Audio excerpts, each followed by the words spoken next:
नमस्कार मित्रांनो, सर्व कामगारांसाठी एक खुशखबर आहे. कामगारांना प्रतिवर्ष 10,000 रुपये मिळणार आहेत.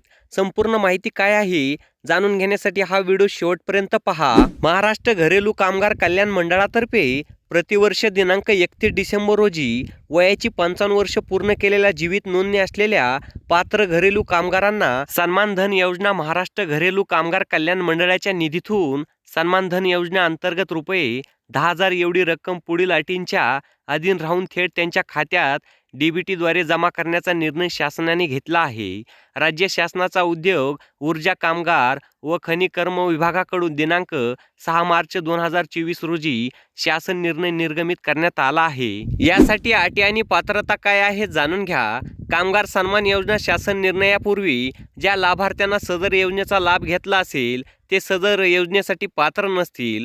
लाभार्थ्यांना अर्थसहाय्य वितरित करण्यापूर्वी सदर लाभार्थी जीवित नोंदणीकृत व पात्र असल्याची विकास आयुक्त असंघटित कामगार कार्यालयाने खात्री करून घेण्यात यावी. अर्थसहाय्य तातडीनं वाटप होण्याच्या दृष्टिकोनातून कामगार आयुक्त तथा सदस्य सचिव महाराष्ट्र घरेलू कामगार कल्याण मंडळ यांनी कार्यपद्धतीबाबत आवश्यक ते आदेश निर्गमित करावेत. त्यामध्ये उक्त अधिनियमाच्या कलम 15(3) मधील तरतूद सर्व जिल्हा स्तरावरील याचा उल्लेख करावा.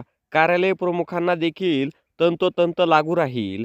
सदर अर्थसहाय्याचे वाटप जलद गतीने होण्याच्या दृष्टिकोनातून व लाभार्थ्यांच्या सोयीच्या दृष्टिकोनातून कामगार आयुक्त कार्यालयाच्या जिल्हा कार्यालय प्रमुखामार्फत अपर कामगार आयुक्त, कामगार उपआयुक्त, सहाय्यक कामगार आयुक्त, सरकारी कामगार अधिकारी अर्थसहाय्याचे वाटप करण्यात यावे.